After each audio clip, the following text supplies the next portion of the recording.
माऊलीनंतर समाधी नाही, तुकोबानंतर वैकुंठ गमन नाही, शिवरायानंतर छत्रपती नाही, गंधर्वानंतर गाणं नाही, रामानंतर आश्रम नाही, रावणानंतर श्रीमंती नाही, माशानंतर पोहलं नाही आणि स्वातंत्र्य दिनासारखा दुसरा कोणता उत्सव नाही.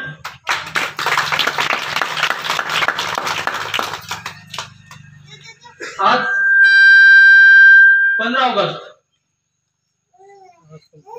भारताला स्वातंत्र्य होऊन 78 वर्ष पूर्ण झाले.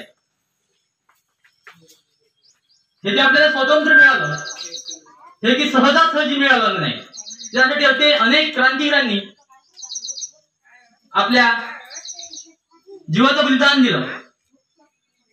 भगतसिंग, राजगुरू, सुखदेव, आझादचंद्र बोस, चंद्रशेखर आझाद, मंगल पांडे, महात्मा गांधी, अनेक वीरांनी आपलं बलिदान दिलं, रक्त सांडवलं. त्यानंतर कुठं आपल्याला आपला देश हा इंग्रजांच्या पासून मुक्त झाला आणि भारताला स्वातंत्र्य मिळालं.